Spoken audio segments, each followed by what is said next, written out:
ನಮಸ್ತೆ, ಪ್ರೇಮಲೋಕ ಚಾನಲ್ಗೆ ಸ್ವಾಗತ. ನನ್ನ ಚಾನಲ್ನ ಯಾರು ಸಬ್ಸ್ಕ್ರೈಬ್ ಮಾಡ್ಕೊಂಡಿಲ್ಲ ಆದಷ್ಟು ಬೇಗ ಸಬ್ಸ್ಕ್ರೈಬ್ ಮಾಡ್ಕೊಳ್ಳಿ. ಮತ್ತು ಹಾಗೆ ಪಕ್ಕದಲ್ಲಿರೋ ಬೆಲ್ ಬಟನ್ನ ಪ್ರೆಸ್ ಮಾಡೋದನ್ನ ಮರಿಬೇಡಿ. ಹಾಗೆ ಬನ್ನಿ, ಇವತ್ತು ನಾವು ಅಕ್ಕಿ ಮತ್ತು ಹಾಲುವಿಂದ ಒಂದು ಈಸಿಯಾದ ಬೋಂಡ ಮಾಡೋದನ್ನ ತೋರಿಸ್ತೀನಿ ನಾನು. ತುಂಬ ಗರಿ ಆಗಿರುತ್ತೆ, ತುಂಬ ಈಸಿ ಇರುತ್ತೆ. ಮತ್ತು ಮಳೆಗಾಲದಲ್ಲಿ ನಾವು ಏನಾದ್ರು ತಿನ್ನಬೇಕು ಅನ್ನಿಸ್ತಾ ಇರುತ್ತಲ್ಲ, ಅವಾಗ ನಾವೇನು ಮಾಡೋಣ ಅಂತಂದರೆ ಈ ಥರ ಈಸಿ ಬೋಂಡನ ಮಾಡ್ಕೊಳ್ಳೋಣ. ಯಾಕಂದರೆ ನಾವು ಕಡಲೆ ಹಿಟ್ಟಿಂದು ಆಗಲಿ ಇದ್ರದ್ದು ಎಲ್ಲ ಮಾಡ್ತಾ ಇರ್ತೀವಿ. ಈ ಥರನೂ ಹೊಸ ಥರ ಟ್ರೈ ಮಾಡೋಣ ಅಂತ ಹೇಳಿ ಇವಾಗ ನಾನೇನು ಮಾಡಿದ್ದೀನಿ ಅಂದರೆ ಅಕ್ಕಿನ ಒಂದು 2 ಗಂಟೆ ನೆನೆಸಿಟ್ಟಿದ್ದೀನಿ. 1 ಲೋಟ ಅಕ್ಕಿ ತಗೊಂಡಿದ್ದೀನಿ ನಾನು. 1 ಲೋಟ ಅಕ್ಕಿನ 2 ಗಂಟೆ ನೆನೆಸಿಟ್ಟು ಆ ಅಕ್ಕಿನ ಮಿಕ್ಸಿ ಹಾಕಿ ನುಣ್ಣಗೆ ಪೇಸ್ಟ್ ಮಾಡ್ಕೋಬೇಕು. ಯಾಕಂದರೆ ಅದು ನೈಸಾಗಿರಬೇಕು. ನೀರು ಹೆಚ್ಚಿಗೆ ಹಾಕಬೇಡ್ರಿ. ನೀರು ಹೆಚ್ಚಿಗೆ ಹಾಕಿದರೆ ಅದೇನಾಗುತ್ತೆ ಅಂದರೆ ಸ್ವಲ್ಪ ತೆಳ್ಳುವಾಗ್ಬಿಡುತ್ತೆ. ಬೋಂಡ ಬಿಡೋಷ್ಟೊತ್ತಿಗೆ ನಮಗೆ ಅದು ಇದಾಗಲ್ಲ ಅಂತ ಈ ಥರ ನೈಸಾಗಿ ರುಬ್ಕೋಬೇಕು. ನಾನಿಲ್ಲಿ 2 ಆಲೂಗೆಡ್ಡೆ ತಗೊಂಡಿದ್ದೀನಿ. ಆಲೂಗೆಡ್ಡೆನ ನಾವು ನೀಟಾಗಿ ಬೇಯಿಸಿಟ್ಕೊಂಡಿದ್ದೆ. ಬೇಯಿಸ್ಕೊಂಡು ಸಿಪ್ಪೆ ತೆಗಿತಾ ಇದ್ದೀನಿ. ಸಿಪ್ಪೆನೆಲ್ಲ ನೀಟಾಗಿ ತಕ್ಕೊಬಿಡಿ. ಈ ಥರ ಎಲ್ಲ ಸಿಪ್ಪೆ ಎಲ್ಲ ತಕ್ಕೊಂಡು ಆಲೂಗೆಡ್ಡೆನ ರೆಡಿ ಮಾಡ್ಕೋಬೇಕು. ಅದನ್ನ ನಾವು ಅದಕ್ಕೆ ಹಾಕಿ ಮಿಕ್ಸಿ ಮಾಡಬೇಕಾಗುತ್ತೆ. ಹಾಗಾಗಿ ಇವಾಗ ನಾವು ಅಷ್ಟೇ ಅಕ್ಕಿನ ನೈಸಾಗಿ ರುಬ್ಬಿಟ್ಕೊಂಡಿದ್ವಲ್ಲ, ಆ ಅಕ್ಕಿಗೆ ಈ ಆಲೂಗೆಡ್ಡೆನ ನಾವು ಹಾಕಬೇಕಾಗುತ್ತೆ. ಹಾಗಾಗಿ ನೋಡಿ, ಈ ಥರ ಎಲ್ಲ ಸಿಪ್ಪೆ ಚೆನ್ನಾಗಿ ಬಿಡುತ್ತೆ. ಇದು ಆಲೂಗೆಡ್ಡೆ ಬೇಯಿಸ್ಕೊಬಿಟ್ರೆ ಚೆನ್ನಾಗಾಗುತ್ತೆ ಅಂತ. ಇವಾಗ ನಾನು ಏನು ಮಾಡ್ತೀನಿ, ಅದು ಮಿಕ್ಸಿ ಮಾಡಿ ಇಟ್ಕೊಂಡಿದ್ನಲ್ಲ, ಅದೇ ಮಿಕ್ಸಿ ಜಾರನ್ನ ತೊಳಿಯಲ್ಲ, ಮತ್ತು ಅದೇ ಜಾರಿಗೆ ನಾನು ಇದನ್ನ ಆಲೂಗೆಡ್ಡೆನ 2 ಆಲೂಗೆಡ್ಡೆ ನಾನು ಮಿಕ್ಸಿ ಹಾಕ್ತೀನಿ. ಇವಾಗ ಈ ಥರ ಮಿಕ್ಸಿ ಮಾಡ್ಕೊಳ್ಳೋಣ. ಇವಾಗ ಸ್ವಲ್ಪ ಇದಕ್ಕೂ ಕೂಡ ನಾವು ನೀರೇನು ಹಾಕೋದು ಬೇಡ, ಹಾಗೇನೆ ರುಬ್ಕೊಳ್ಳೋಣ. ಸ್ವಲ್ಪ ಗಟ್ಟಿ ಬರ್ಬೇಕದು. ಹಾಗಾಗಿ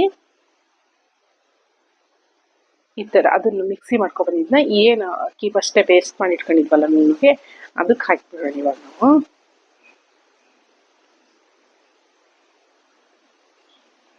ಅದು ಗಟ್ಟಿ ಇರುತ್ತಲ್ಲ, ಅದನ್ನೆಲ್ಲ ಗಟ್ಟಿ ಇದ್ರೇನೆ ಇದು ಕೈ ಆಡ್ಬಿಡಕ್ಕೆ ನಮಗೆ ಚೆನ್ನಾಗುತ್ತೆ ಅಂತ ಹೇಳಿ. ತುಂಬ ರುಚಿಯಾಗಿರುತ್ತೆ. ನೀವು ಒಂದ್ಸಲಿ ಮಾಡಿ ನೋಡಿ. ಇದು ನಾನು ಟ್ರೈ ಮಾಡಿದ್ದೀನಿ, ಹಂಗಾಗಿ ನಿಮಗೂ ಹೇಳ್ತಾ ಇದ್ದೀನಿ. ಇದು ನಾನು ತುಂಬ ಚೆನ್ನಾಗಿ ಬರುತ್ತೆ. ಇವಾಗ ನಾನು ರುಚಿ ತಕ್ಕಷ್ಟು ಉಪ್ಪನ್ನು ಹಾಕ್ತಿದ್ದೀನಿ. ನಾನು ಆಲೂಗಡ್ಡೆ ಬೇಯಿಸ್ಬೇಕಾದ್ರೂ ಏನು ಉಪ್ಪು ಹಾಕಿಲ್ಲ, ಮತ್ತು ಅಕ್ಕಿಗೂ ಏನು ಉಪ್ಪು ಹಾಕಿಲ್ಲ. ಇವಾಗ ಒಂದು ಸ್ವಲ್ಪ ರುಚಿ ತಕ್ಕಷ್ಟು ಸ್ವಲ್ಪ ಉಪ್ಪು ಹಾಕೊಂಡಿದ್ದೀನಿ. ಸ್ವಲ್ಪ ಕರಿಬೇವು ಸೊಪ್ಪು, ಒಂದು ಅರ್ಧ ಸ್ಪೂನಷ್ಟು ಶುಂಠಿ ಕಟ್ ಮಾಡಿ ಹಾಕ್ಕೊಂಡಿದ್ದೀನಿ ನಾನು. ಸ್ವಲ್ಪ ಬಾಯಿಗೆ ಸಿಗ್ತಾ ಇದ್ರೆ ಚೆನ್ನಾಗುತ್ತೆ ಅಂತ. ಇವಾಗ ನಾನು ಒಂದು ಅರ್ಧ ಸ್ಪೂನ್ ಜೀರಿಗೆ ಹಾಕಿದ್ದೀನಿ. ಇವಾಗ ನಾನು ಸ್ವಲ್ಪ ಹಸಿಮೆಣ್ಸಿಕಾಯಿನ ಕೊಚ್ಚಿ ಹಾಕೊಂಡಿದ್ದೀನಿ. ಸಣ್ಣ ಒಂದು 6 ಹಸಿಮೆಣ್ಸಿಕಾಯಿ ತಗೊಂಡಿದ್ದೀನಿ. ಸ್ವಲ್ಪ ಖಾರ ಇರಲಿ ಅಂತ. ಸ್ವಲ್ಪ ಖಾರ ಕಡಿಮೆ ಬೇಕು ಅಂದರೂ ಕೂಡ ಸ್ವಲ್ಪ ಖಾರ ಕಡಿಮೆ ಹಾಕ್ಬೋದು. ನಾನು ಇಲ್ಲೊಂದು ಸ್ವಲ್ಪ ಖಾರ ಇರಲಿ ಅಂತ ಒಂದು ಸ್ವಲ್ಪ ಖಾರ ಒಂದು 6 ಹಸಿಮೆಣ್ಸಿಕಾಯಿನ ಕಟ್ ಮಾಡಿ ಹಾಕೊಂಡಿದ್ದೀನಿ ನಾನು.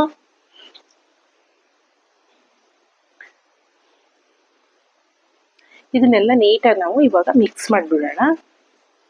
ಚೆನ್ನಾಗಿ ಮಿಕ್ಸ್ ಆಗಬೇಕು. ಹಾಗಾಗಿ ನಾನು ಕೈ ಸಹಾಯದಿಂದನೇ ಎಲ್ಲ ನೀಟಾಗಿ ಮಿಕ್ಸ್ ಮಾಡ್ತಾ ಇದ್ದೀನಿ. ನಾವು ಇದ್ರ ಜೊತೆಗೆ ಸ್ವಲ್ಪ ಚಟ್ನಿ ಮಾಡ್ಕೊಂಡು ತಿನ್ನೋದಾದ್ರೆ ತುಂಬ ರುಚಿಯಾಗಿರುತ್ತೆ. ಇದು ಹಂಗೇನು ತಿನ್ಬೋದು, ಕಾಫಿ ಟೀ ಜೊತೆಗೆಲ್ಲ. ಇದು ಸ್ವಲ್ಪ ಗಟ್ಟಿನೇ ಇರಬೇಕು, ತೆಳು ಆಗಬಾರ್ದು. ನಾವು ನೀರು ಹಾಕೋಂಥ ಅವಶ್ಯಕತೆ ಏನು ಇರಲ್ಲ ಇದಕ್ಕೆ. ಯಾಕಂದರೆ ಅಕ್ಕಿಯಲ್ಲಿ ಸ್ವಲ್ಪ ನೀರಿನಂಶ ಇರುತ್ತಲ್ಲ, ಇದು ಮತ್ತು ಆಲೂಗೆಡ್ಡೆ ಇದನ್ನ ಮಿಕ್ಸ್ ಮಾಡಿದಾಗ ಸ್ವಲ್ಪ ಗಟ್ಟಿ ಬರುತ್ತೆ. ಇದು ಬೋಂಡ ಹಿಟ್ಟು ಬಿಡ ಅದಕ್ಕೆ ಬರುತ್ತೆ ನೋಡಿ. ಈ ಥರ ಗಟ್ಟಿ ಆಗಬೇಕು. ಚೆನ್ನಾಗಿ ಮಿಕ್ಸ್ ಮಾಡ್ಕೋಬೇಕು ನಾವು.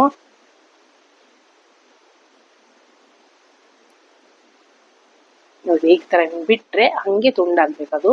ಅಷ್ಟೇ ಬೋಂಡದ ಅಳತೆಗೆ ಬಿಟ್ಟಾಗ ನಾವು ಅಷ್ಟಕ್ಕೆ ಕಟ್ ಆಗಬೇಕು, ಆ ಥರ ಬಿಡಬೇಕದು. ಇವಾಗ ನಾನು ಸ್ವಲ್ಪ ಎಣ್ಣೆ ಕಾಯಕ್ಕೆ ಇಟ್ಕೊಂಡಿದ್ದೆ. ಇವಾಗ ಅದನ್ನ ಬೋಂಡನ ಬಿಡ್ತಾ ಇದ್ದೀನಿ ನೋಡಿ. ಇವಾಗೆಲ್ಲ ಏನು ನಾವು ಇದು ಮಾಡ್ಕೊಂಡಿದ್ವಲ್ಲ ಅದನ್ನೆಲ್ಲ ಬಿಟ್ಬಿಡೋಣ. ಇದಕ್ಕೆ ಸಣ್ಣದ ಚಿಕ್ಕದಾಗಿ ಬಿಡಿ, ಬೇಗ ಬೇಯುತ್ತೆ. ಆಮೇಲೆ ಮೇಲ್ಗಡೆ ಕ್ರಿಸ್ಪಿ ಇರುತ್ತೆ, ಒಳಗಡೆ ಸ್ಮೂತ್ ಇರುತ್ತೆ. ಇದು ತುಂಬ ರುಚಿಯಾಗುತ್ತೆ. ನೀವು ತಟ್ಟೆ ಖಾಲಿ ಮಾಡೋದೇ ಗೊತ್ತಾಗಲ್ಲ, ಇದು ಮಾಡಿಟ್ರೆ ಅಷ್ಟು ಚೆನ್ನಾಗುತ್ತೆ ಇದು.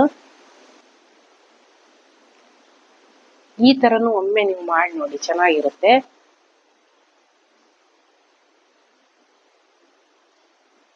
ಉರಿ ಮೀಡಿಯಂ ಸೈಜಲ್ಲೇ ಇಟ್ಕೊಳ್ಳಿ. ತೀರ ದೊಡ್ಡನೂ ಬೇಡ, ತೀರ ಸಣ್ಣನೂ ಬೇಡ. ತೀರ ಸಣ್ಣ ಇದ್ರೆ ಒಳಗಡೆ ಎಣ್ಣೆ ಇರುತ್ತೆ ಅದೊಂದು ಸ್ವಲ್ಪ. ತೀರ ದೊಡ್ಡ ಆದರೆ ಮತ್ತೆ ಮೇಲ್ಗಡೆ ಮಾತ್ರ ಬೆಂದಂಗೆ ಕಾಣುತ್ತೆ, ಒಳಗಡೆ ಬೇಯಲ್ಲ. ಹಾಗಾಗಿ ಉರಿ ಮೀಡಿಯಂ ಇರಲಿ.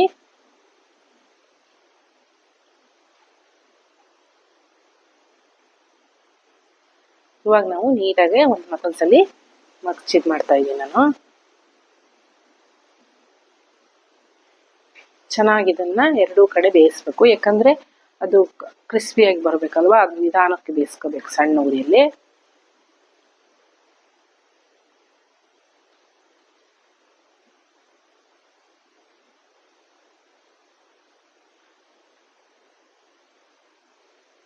ಇವಾಗ ನಾವು ಇದು ಸ್ವಲ್ಪ ತೆಗಿದ್ಬಿಡೋಣ. ನೋಡಿ ಈ ಕಲರ್ ಬರ್ಬೇಕಿದು. ಈ ಕಲರ್ ಬಂದಾಗ ನಮಗೆ ಅದು ಬೆಂದಿದೆ ಅಂತ ಹೇಳಿ. ಈ ಕಲರ್ ಗೋಲ್ಡ್ ಕಲರ್ ತಿರುಗಿದೆ. ಇದು ತುಂಬಾ ರುಚಿ ಇರುತ್ತೆ. ನೋಡಿ ಎಷ್ಟು ಚೆನ್ನಾಗಿ ಬಂದಿದೆ ಅಂತ ಹೇಳಿ. ತುಂಬಾ ಚೆನ್ನಾಗಿ ಬರುತ್ತೆ ಇದು, ಯಾಕಂದ್ರೆ ಇದು ಒಳಗಡೆ ತುಂಬಾ ಸಾಫ್ಟ್ ಆಗಿರುತ್ತೆ, ಮೇಲ್ಗಡೆ ಕ್ರಿಸ್ಪಿ ಆಗಿರುತ್ತೆ. ಇದು ನಾವು ಮಳೆಗಾಲದಾಗೆಲ್ಲ ಮಾಡ್ಕೊಂಡ್ರೆ ತುಂಬಾ ಚೆನ್ನಾಗಿರುತ್ತೆ. ಚಳಿಗೆ ಬೇಗ ಮಾಡ್ಕೋಬಹುದು ಅನಿಸುತ್ತೆ ಇದು. ಆಮೇಲೆ ಮಕ್ಳಿಗೆ ಕೂಡ ಕೊಡ್ಬೋದು ನಾವು ಇದನ್ನ. ಮಕ್ಕಳು ತುಂಬಾ ಇಷ್ಟಪಟ್ಟು ತಿಂತಾರೆ ಮಕ್ಳಿಗೆ ಕೊಡಕ್ಕೆ. ಯಾಕಂದ್ರೆ ಇದಕ್ಕೊಂದು ಸ್ವಲ್ಪ ಹಸಿಮೆಣಸಿಗೆ ಹಾಕಿವಿ, ನಾವು ಅದನ್ನ ಹಾಕ್ಬಾರ್ದು ಮಕ್ಳಿಗೆ ಕೊಡಕ್ಕೆ, ಖಾರ ಅಂತಾರಲ್ಲ ಅವರು.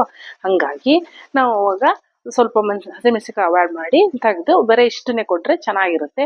ಇದು ನೋಡಿ ಎಷ್ಟು ಚೆನ್ನಾಗಿ ಕ್ರಿಸ್ಪಿಯಾಗಿ ಬಂದಿದೆ ಅಂತ ತೋರಿಸ್ತೀನಿ ನಾನು. ನೋಡ್ರಿ ಮೇಲ್ಗಡೆ ಕ್ರಿಸ್ಪಿ ಇದೆ, ಒಳಗಡೆ ಸ್ಮೂತ್ ಇದೆ. ಇದು ಸ್ವಲ್ಪ ಚಟ್ನಿ ಅಂತರ ಮಾಡ್ಕೊಂಡ್ರೆ, ಈ ಸಂಜೆ ತಿಂಡಿ ನಾವು ಏನು ಮಾಡಕ್ಕೆ ಆಗ್ಲಿಲ್ಲಪ್ಪ ಇವತ್ತು ಅಂತ ಅಂದ್ರೂ ಕೂಡ ನಾವು ಈ ಸಂಜೆ ತಿಂಡಿಗೂ ಬಳಸ್ಬೋದು. ನಾವು ಚಟ್ನಿ ಮಾಡ್ಕೊಂಡು ಈ ತರ ಮಾಡ್ಕೊಂಡು ತಿಂದ್ರೆ ಇದು ಒಂಥರ ಚೆನ್ನಾಗಿರುತ್ತೆ, ಡಿಫ್ರೆಂಟ್ ಆಗಿರುತ್ತೆ ಅಂತ ಹೇಳಿ. ಈ ತರ ಕಮ್ಮಿ ಸಮಯದಲ್ಲಿ ನಾವು ಮಾಡ್ಕೋಬಹುದು. ಸ್ವಲ್ಪ ಅಕ್ಕಿ ಒಂದು ನೆನೆಸಿಟ್ಕೊಬಿಟ್ರೆ ನಾವು ಬೇಗ ಆಗುತ್ತೆ. ಹಂಗಾಗಿ ನಾನೀಗ ಮಾಡಿದ್ದೀನಲ್ಲ, ತುಂಬಾ ಬೇಗ ಅನ್ನಿಸ್ತು ನನಗೆ, ತುಂಬಾ ಬೇಗನೂ ಆಯ್ತು, ತುಂಬಾ ಈಸಿ ಇದೆ ಇದು.